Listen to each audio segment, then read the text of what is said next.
Putrai Jisu tanghamehi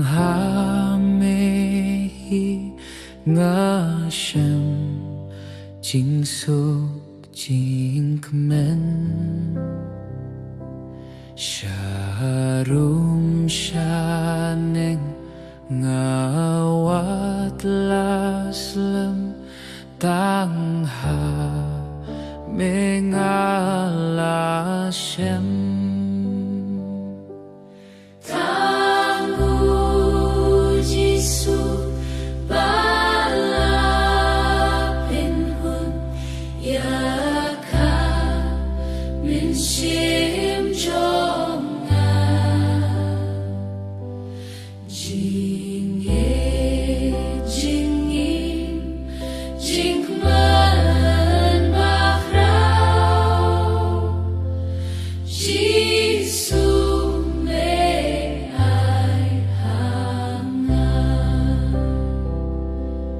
Jing suk jing jahtait ngalawat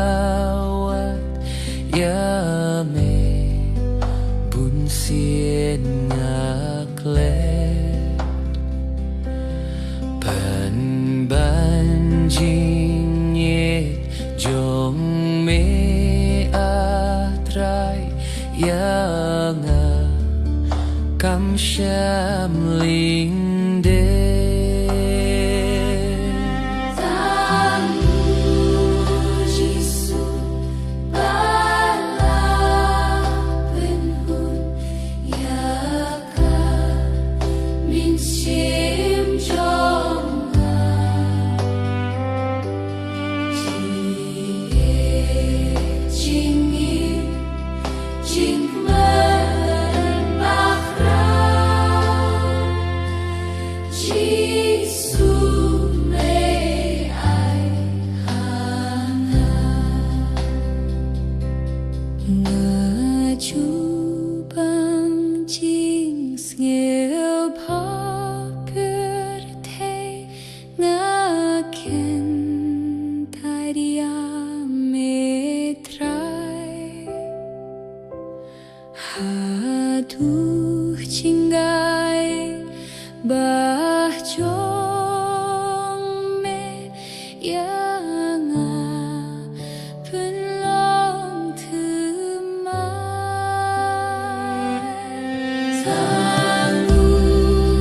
Jisu balapinhun yaka minsiem jonga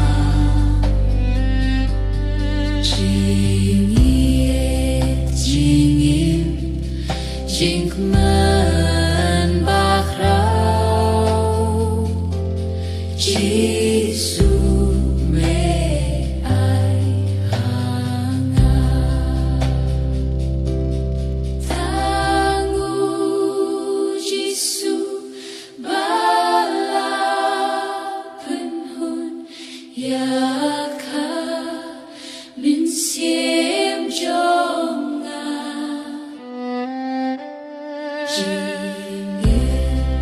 jinge